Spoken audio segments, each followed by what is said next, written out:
If you're ready to give your kitchen island some character, let's jump in. But before we get too excited about putting up shiplap, let's take a look inside the walls. This is the Wallabot, and it's quickly becoming one of my favorite tools. It connects right to your phone and gives you a live look inside your wall. We're talking studs, pipes, and wires. It uses radio frequency radar to look deeper into your walls than a regular stud finder. A regular stud finder is nice, but you're just going to find studs with it. For this island, I wanted to use the Wallabot to make sure I'm not about to drive a nail into something I'll regret. I scanned the whole surface, and I was actually surprised to find a lot of things in this wall, so I'm really glad I used it. Plus, the Wallabot doesn't just find a stud, it finds the center of a stud. If you're doing any kind of work mounting shelves, doing shiplap like this, or even cutting into drywall, this thing gives you peace of mind. I'll drop a link down below if you want to check it out. Now that I got my wall all marked out, I'll turn my attention to the new shiplap and trim boards. My boards came pre-primed, so I skipped that step. But I did give everything a light sanding and a coat of paint before I installed them.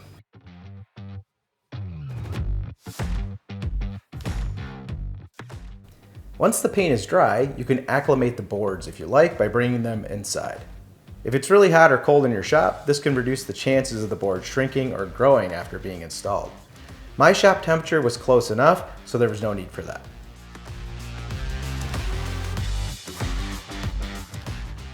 There are some trim boards that I don't need anymore and won't be using, so before I can start building, I've got to do some minor demolition. I'll also remove the core round and baseboards.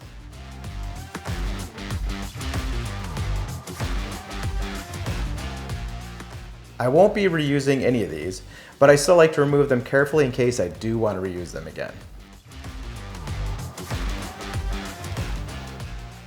I always use a utility knife to cut the caulking first. Then I use a putty knife to start with, and then I can use a pry bar if needed. The key is to pry near the nails and take your time. These areas on the end aren't wide enough for shiplap, so I decided to trim out these areas with 3/4 inch thick boards. This gives it a clean finished look.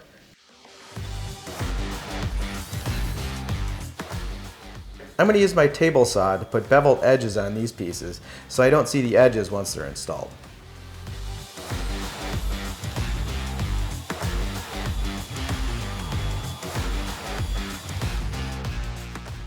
I'm going to cut the bottom short to leave room for the baseboard. You'll see what I mean later.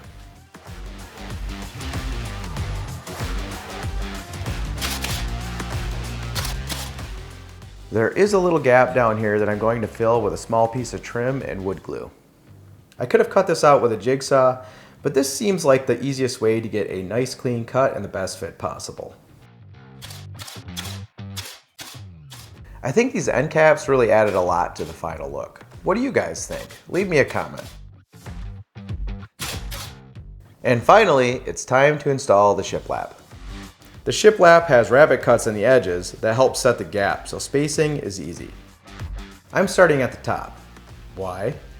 Because the bottom is getting covered with baseboard, so if I need to rip a narrow board to fit, it'll be down low and hidden.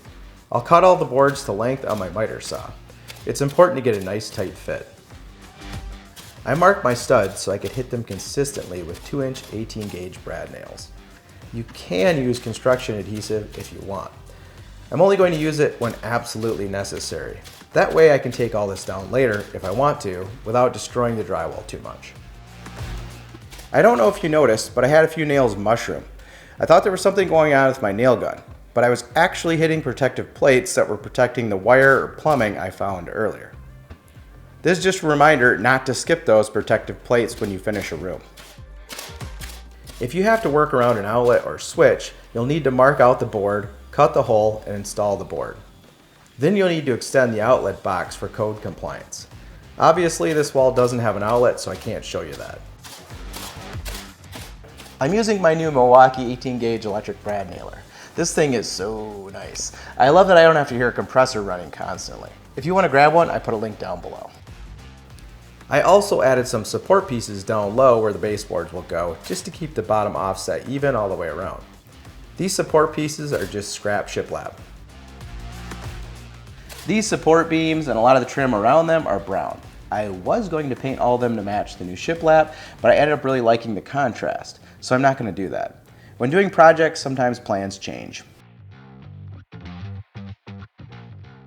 While I do like to cut most of my baseboards out in my shop on my miter saw for accuracy, I usually just cut my quarter round with a miter box near where I'm working. It saves a lot of trips back and forth to the shop.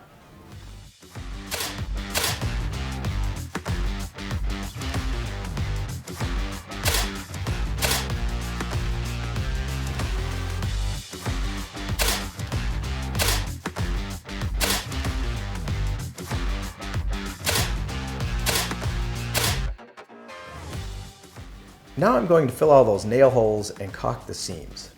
These little details make a huge difference in how polished the final look feels. To fill holes, I like to use window glazing putty. It's easy to apply, doesn't shrink, and can be painted almost immediately.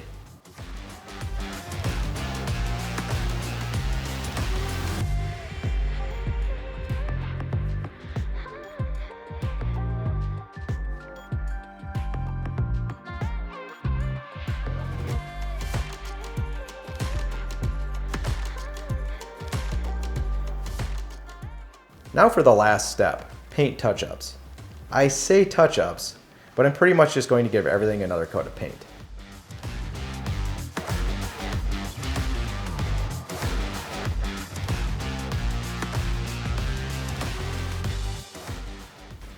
And there it is!